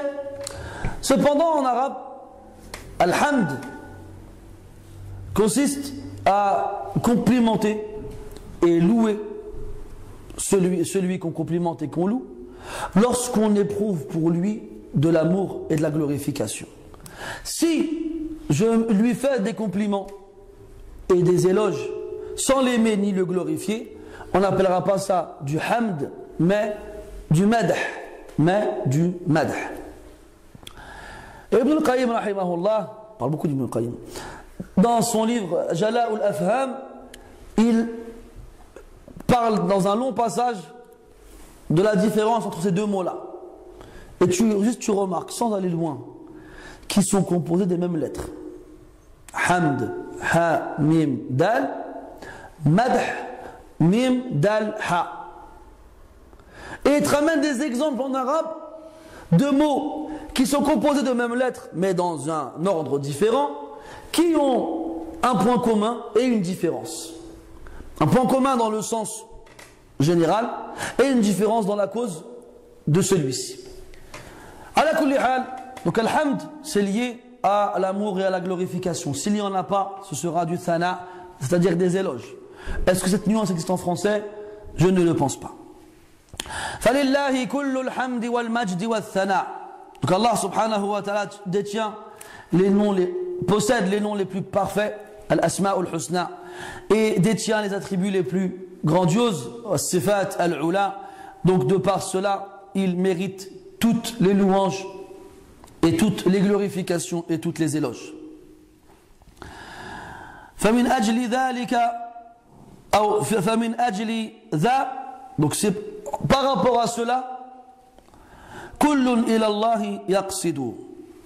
Donc le fait qu'Allah tabaraka wa ta'ala soit le seul Seigneur, soit le seul adoré, bihaq, réellement et justement, le fait qu'il soit le seul à avoir les attributs les plus beaux, les plus parfaits, les noms les plus beaux, c'est pour cela كُلٌّ إِلَى اللَّهِ يَقْصِدُ, que tout le monde se dirige vers Allah subhanahu wa ta'ala, se dirige vers Allah mahabbatan wa ta'zim, se dirige vers Allah avec leur humiliation, en s'humiliant devant lui, et avec ce recueillement qu'ils ont vis-à-vis de lui, ila akhirih. Parce que toi, quand tu sais qu'Allah Ta'ala, il est parfait dans ses noms, il est parfait dans ses attributs, il est parfait dans ses actions, il est parfait dans ses décisions, il est parfait dans toutes choses, tu ne peux que reconnaître en toi l'imperfection. Il y a des savants qui ont analysé, regarde, ça c'est quelque chose vraiment qui suscite en nous le respect et l'admiration de ces hommes. Comment ils analysent les événements de la vie du prophète alayhi salatu wassalam. À la bataille de Uhud, Le prophète alayhi salatu wassalam a été blessé. Les parties de son casque ont perforé ses joues. Et il a perdu des dents. Et il a été blessé à la tête. Et le sang, son noble sang a coulé sur son noble visage. Et il est tombé dans un trou. Et il s'est fait mal au genou. Et il a akhiri. Il y a des gens qui se disent, mais comment est-ce que le prophète alayhi salatu wassalam, qui est la créature qui est la plus honorable auprès d'Allah Azza wa Jal, celle qu'Allah Azza wa Jal a élue au-dessus des autres, je veux dire parmi les autres, et élevé au-dessus des autres, eh bien il a pu subir un tel traitement. Il y a beaucoup de raisons. Mais parmi les raisons particulières qui sont en relation avec ce qu'on est en train de dire, c'est pour que tu n'oublies pas que l'être humain, quel que soit le degré qu'il puisse atteindre dans la perfection, reste un être humain. Et l'être humain, il est imparfait. Dans le sens où il n'a pas cette perfection dans ses noms et ses attributs. Alors qu'Allah tabaraka wa ta'ala, lui, il reste le parfait par excellence. Il reste celui qui n'a aucun défaut. Quand tu dis Subhanallah, tunazzihullah an kulli naqsin wa aib. Tu exemptes Allah de tout manque et défaut. Encore une très mauvaise traduction. Comment il traduit Subhanallah? Gloire à Allah. C'est nul, c'est pas ça, Subhanallah. Subhanallah, c'est tu reconnais, que tu attestes, tu exemptes Allah tabaraka wa ta'ala, dans le sens où tu manifestes clairement le fait que tu es persuadé et sûr qu'Allah il a aucun manque et aucun défaut. Et dans l'imperfection de la créature, tu te rappelles de la perfection du Créateur. Et de par le fait qu'Allah Ta'ala soit le seul parfait dans ses noms et ses attributs, il est donc celui que toute personne qui est consciente de cela doit avoir comme objectif et doit se diriger vers lui. Kullun ilallahi yaqsidu. Quand tu sais toi qu'Allah il a, enfin tu le sais pas, mais tu as cette, quand je dis tu le sais pas dans le sens où tu le sais pas réellement, tu as cette nuance et tu as cette science, mais réellement on ne peut pas le savoir complètement. Eh bien, à quel niveau c'est ce que je veux dire? Eh bien, tu te rappelles ton imperfection, tu te rappelles tes manques, tu te rappelles tes défauts. Regarde, le prophète dit alayhi salatu wassalam, des versets m'ont été révélés cette nuit. Malheur à celui qui les lit sans y réfléchir profondément. C'est lesquels? Bismillah. ما تعرفون؟ ما في واحد منكم يعرف. Personne ici ne sait. Les derniers versets de sourate Ali Imran. Quand Allah dit dans le Coran, Inna fi khalqis samawati wal ardi wa ikhtilafil layli wan nahar la ayatin li ulil albab alladhina yadhkuruna Allah qiyaman wa qu'udan wa ala junubihim wa yatafakkaruna fi khalqis samawati wal ard ربنا ما خلقت هذا باطلا سبحانك فقنا عذاب النار. Arrête-toi là. Allah dit subhanahu wa ta'ala, certes, il y a dans la création des cieux et de la terre, et dans la succession du jour et de la nuit, des signes pour les doués d'intelligence. Ceux qui évoquent Allah debout, assis, et sur leur flanc, allongés sur leur côté, et qui méditent profondément et réfléchissent longtemps et qui observent méticuleusement la création des cieux et de la terre. قال الشاعر وفي كل شيء له آية تدل على أنه واحد. Dans toute chose, il y a un signe qui indique qu'il est le seul et l'unique. Même en français ça rime, t'as vu? Donc tu regardes les cieux et la terre et tu vois le ciel. Comme Allah dit dans le Coran, Farji' al-basar, hal tara min futur. Regarde, Yallah, regarde à droite, regarde à gauche, et retourne encore à droite, cherche une faille, cherche une brèche. Hal tara min futur. ثم ارجع البصر كرتين Retourne encore une deuxième fois. À droite, à gauche, cherche. يرجع البصر إليك خاسئا وهو حسير. Ton regard reviendra à toi lassé, fatigué de chercher une brèche qui n'existe pas dans cette voûte céleste et grandiose. Et la terre, pareil. Comme ce bédouin qui observait autour de lui. Il a dit إن البعرة تدل على البعير وإن الأثر يدل على المسير فسماء ذات أبراج وأرض ذات فجاج وبحر ذات أمواج أفلا يدل ذلك كله على أنه الواحد الأحد أو كما قال يعني على أنه الرب الواحد الأوحد. Il disait, c'est un bédouin. Lui, il parle avec ce qu'il connaît. Vous savez ce qu'est le ba'ra? C'est le crottin du chameau ou bien de la bête. Toi, tu es dans le désert. Tu vois un crottin de chameau. Qu'est-ce qui te vient à l'esprit? S'il y a un crottin là, ben il y a un chameau qui est passé par là. Tu es dans le désert. Tu trouves des empreintes, des traces de pas. Alors tu te dis, s'il y a des traces de pas ici, il y a quelqu'un qui est passé par là aussi. Alors il dit après, donc si ça indique ça, alors un ciel orné de constellations et une terre ornée de chemins et une mer pleine de vagues, tout cela indique la présence du Créateur. Donc, وَيَتَفَكَّرُونَ فِي خَلْقِ السَّمَاوَاتِ وَالْأَرْضِ. Quand tu réfléchis profondément sur la création des cieux et de la terre, tu ne peux qu'arriver à l'évidence qu'Allah Ta'ala est là. Il existe. Et s'il existe, c'est que c'est lui qui t'a créé. Et s'il t'a créé, c'est pour que tu l'adores. Et si tu l'adores, il te récompense. Si tu ne l'adores pas, il te châtie. D'où le verset d'après. وَيَتَفَكَّرُونَ فِي خَلْقِ السَّمَاوَاتِ وَالْأَرْضِ. Après, quand ils se rendent compte que la création, on indique le Créateur, alors ils reconnaissent qu'Allah Ta'ala, il ne crée rien en vain. Rabbana, ma khalaqta hadha batila.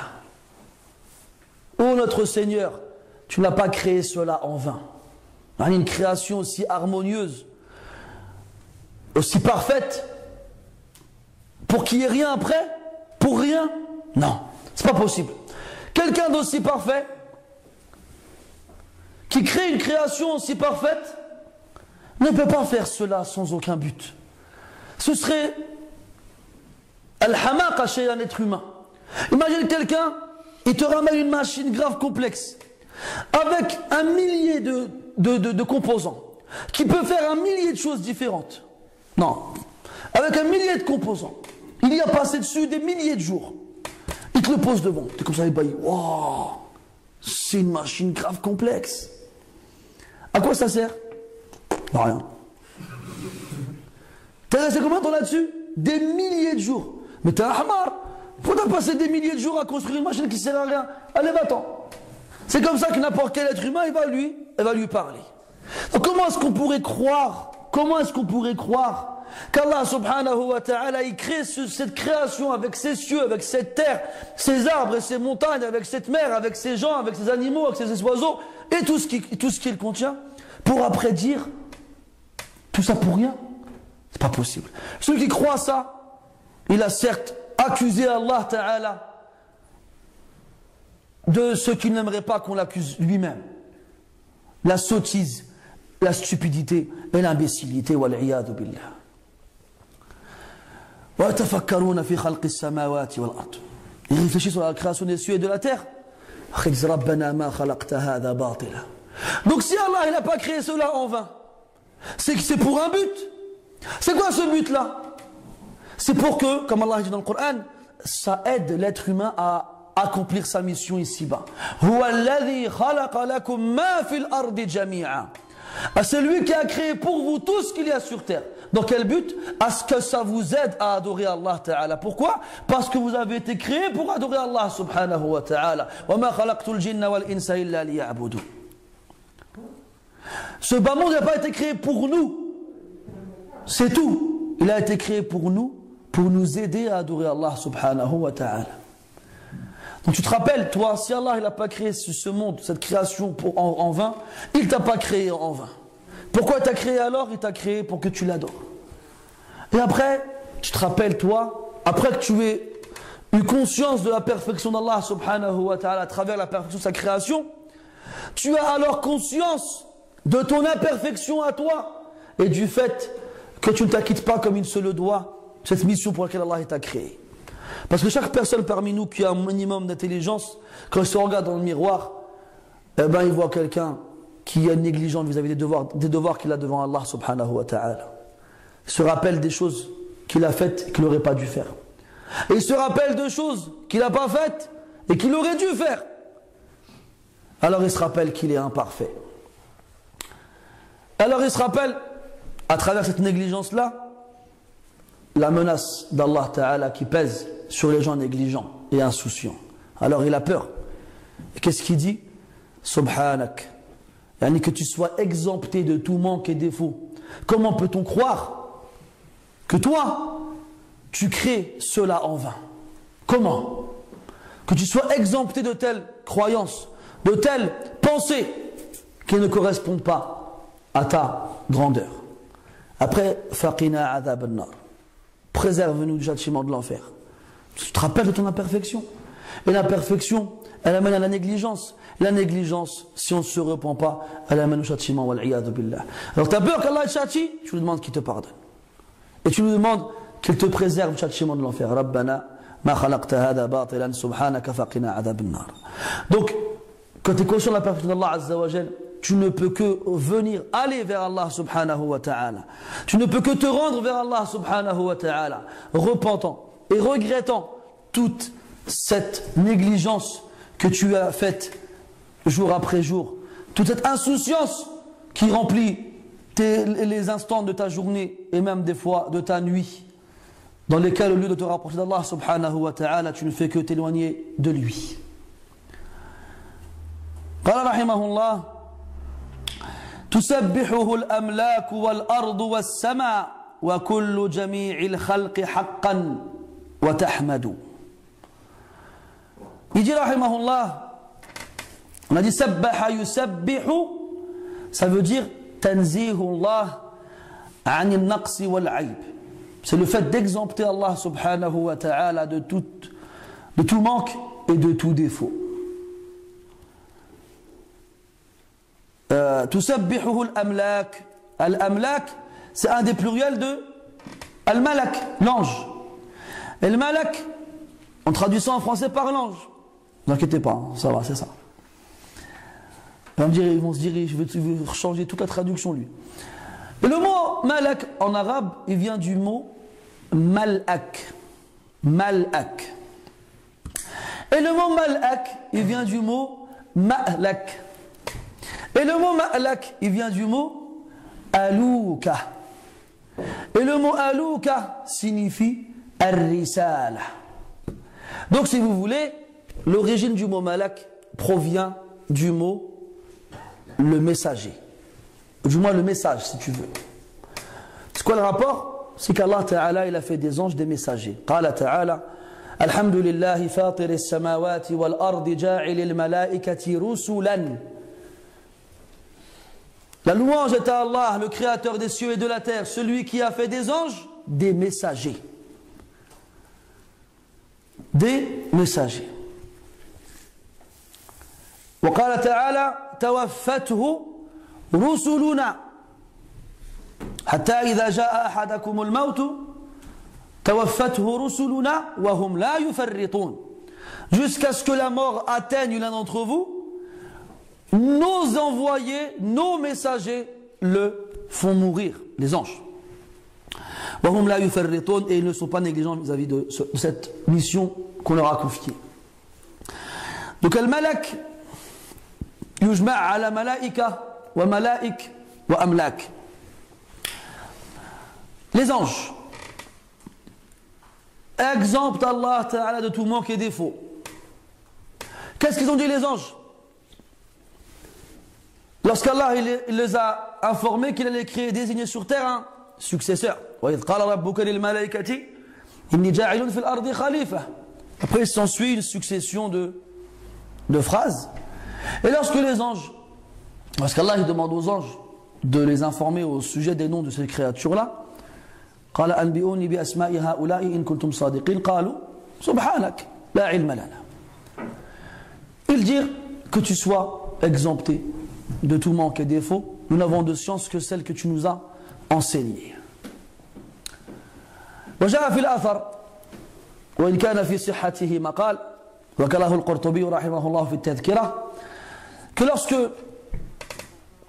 Allah Ta'ala réunira les gens le jour du jugement et qu'il remplacera le ciel par un autre et la terre par une autre et qu'il appellera l'enfer qui sera tiré par 70 000 brides et chaque bride sera tirée par 70 000 anges et que le ciel se fendra et que les anges de tous les cieux descendront les uns après les autres, eh bien les anges qui assisteront à tout cela tomberont en prosternation et diront Subhanak ma abadanaka haqqa ibadatik. Nous ne t'avons pas adoré comme nous devions de l'adoration que tu méritais. Subhanak ma shakarnaka haqqa shukrik. Nous ne t'avons pas remercié, nous n'avons pas été reconnaissants à ton égard comme tu le méritais. Et dans le hadith, le prophète alayhi salatu wassalam, Attati as-sama'u wa huqqa laha an ta'itta. Atta ya itto. Ce n'est pas itto des chlouh du Maroc. Ceux qui comprennent, ils ont compris. Sinon, c'est pas la peine d'expliquer. Atta ya itto. Qu'est-ce que ça veut dire? Ce verbe-là est un verbe qui exprime, écoute bien les Arabes comment ils sont, qui exprime le son que fait le chameau quand tu le charges trop.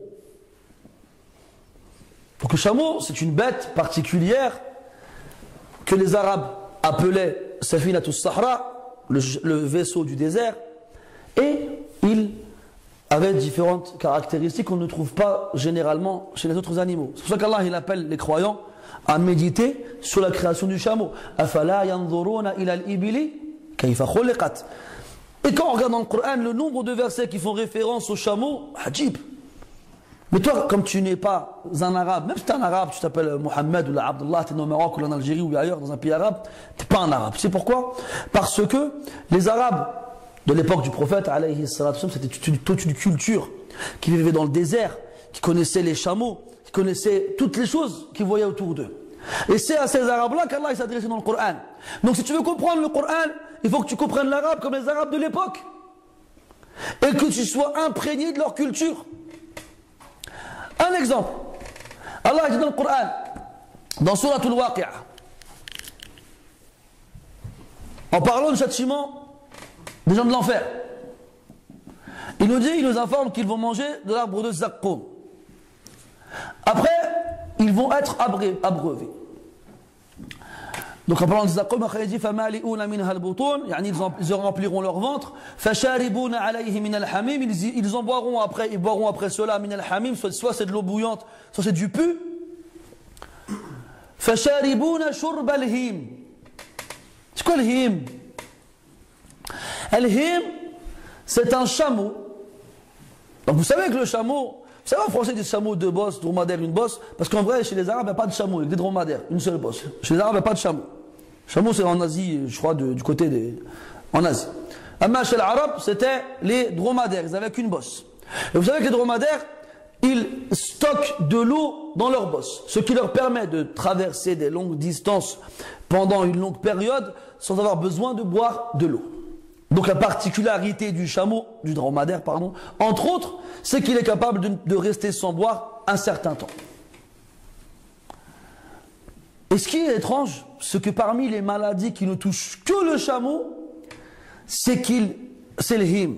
Le him, c'est le chameau qui est touché par cette maladie qui fait en sorte qu'il n'est jamais désaltéré. Donc lorsque le chameau, donc toi quand tu es un arabe de la péninsule arabique, qui vit avec les chameaux, et qui voit comment les chameaux ils boivent après s'être abstenus de boire pendant des jours et des jours, il sait comment un chameau il boit. Il peut te vider une citerne de dizaines de litres d'une seule traite. Eh bien, ce chameau qui est touché par cette maladie-là, Al-Him, c'est un chameau qui n'a pas la sensation de se désaltérer. Alors il boit jusqu'à mourir. Il boit jusqu'à mourir. Imagine-toi en enfer quelqu'un qui mange de l'arbre de Zaqqum. Cet arbre-là, Allah dit dans le Coran, le prophète dit dans le hadith sallallahu alayhi wa sallam, لو أن قطرة من الزقوم قطرت على دار أو على أهل الأرض لأفسدت عليهم معايشهم فكيف بمن يكون طعامه.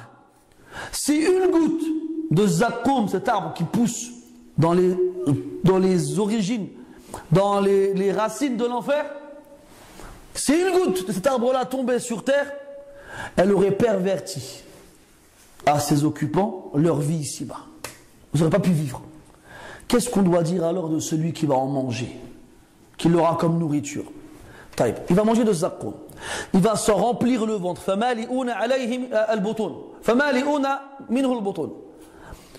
Après il dit subhanallah, pour faire passer ça, ils boiront du hamim. Soit c'est de l'eau bouillante, soit c'est du pu. Est-ce que tu peux boire de l'eau bouillante, un verre de thé bien chaud? Tu ne le bois pas, tu l'aspires. Tu ne peux pas le boire, tu la bois, tu vas brûler la langue. Et c'est que de l'eau chaude, ça. C'est de l'eau chaude, c'est pas de l'eau bouillante. Et bien sûr, dans le cas où ce serait de l'eau bouillante, ce n'est aucunement comparable à ce qu'on peut trouver ici-bas. C'est d'autres degrés, c'est des choses que tu ne peux pas concevoir. Eh bien, il fera passer cette nourriture avec cette eau bouillante. Mais comment il la boira, cette eau bouillante? Eh bien, ils boiront cette eau bouillante-là comme les chameaux touchés par cette maladie-là. Tu n'es pas un arabe, toi, comment tu vas comprendre ça? Et je répète, tu peux être un arabe, même si tu as les yeux bridés ou bien la peau noire, lorsque tu connais leur culture et tu comprends leur langue. Et tu peux ne pas être un arabe, même si tu t'appelles Abdullah ou bien Muhammad ou bien Qaddour ou bien je ne sais quoi d'autre, et que tu vis parmi les arabes et que tu es un enfant des arabes. Donc ce qui compte, c'est de comprendre la langue du Coran et de connaître la culture des arabes. Et ça te permettra de comprendre le Coran. Et comme je disais, regarde bien dans les différents versets du Coran qui font référence au chameau et tu verras. Ala kulli hal, on a dit les anges. Ils exemptent Allah Ta'ala de tout manque et défaut. Wal ardu was sama, ainsi que la terre et le ciel.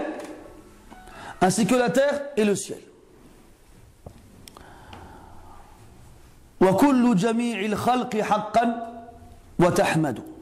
Et l'ensemble de la création, toute la création, ils exemptent Allah Ta'ala de tout manque et défaut réellement, véritablement, et ils le louent.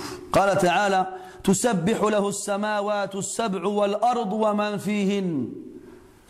Les 7 cieux et les 7 terres et ceux qui s'y trouvent glorifient Allah Tabaraka wa Ta'ala, l'exemple de tout manque et défaut. Wa in min shay'in illa yusabbihu bihamdihi. Il n'y a pas une chose sans qu'il ne glorifie Allah Ta'ala, sans qu'il ne fasse ses louanges. Walakin la tafqahuna tasbihahum, mais vous ne comprenez pas leur formule de glorification. Donc les créatures, ils glorifient Allah, quelle qu'elle soit. Que ce soit une pierre, un arbre, la terre, le ciel, les anges, toutes choses glorifient Allah subhanahu wa ta'ala. Je viens de me rappeler pourquoi je parlais des chameaux. Je finis sur le hadith. On a dit que c'est le mot que fait le bruit que fait le chameau lorsqu'on le charge de trop.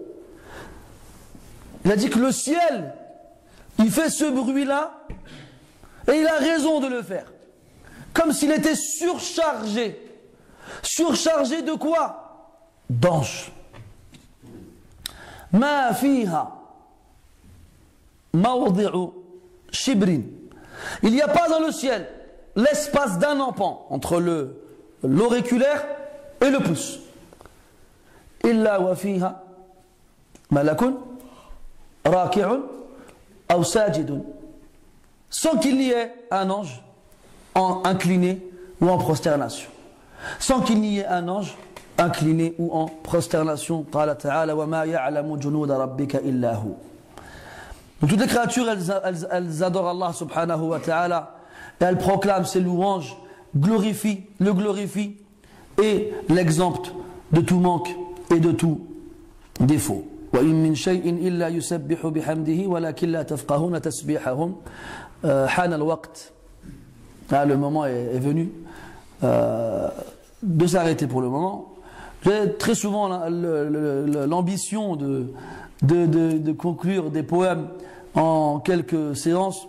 J'ai remarqué que j'ai tendance à m'étaler sur certains détails, mais j'estime qu'ils ont de l'importance, c'est pour ça que je me permets cela. Et à la kulli hal, même si on n'a pas l'occasion de tout finir d'ici la fin de notre week-end, on aura déjà pris une certaine partie. ولعل الله يكتب لنا لقاء آخر حتى نختم دراسته. والله ولي التوفيق وصلى الله وسلم وبارك على محمد وعلى آله وأصحابه أجمعين. سبحانك اللهم وبحمدك أشهد أن لا إله إلا أنت أستغفرك وأتوب إليك والحمد لله رب العالمين وبارك الله فيكم.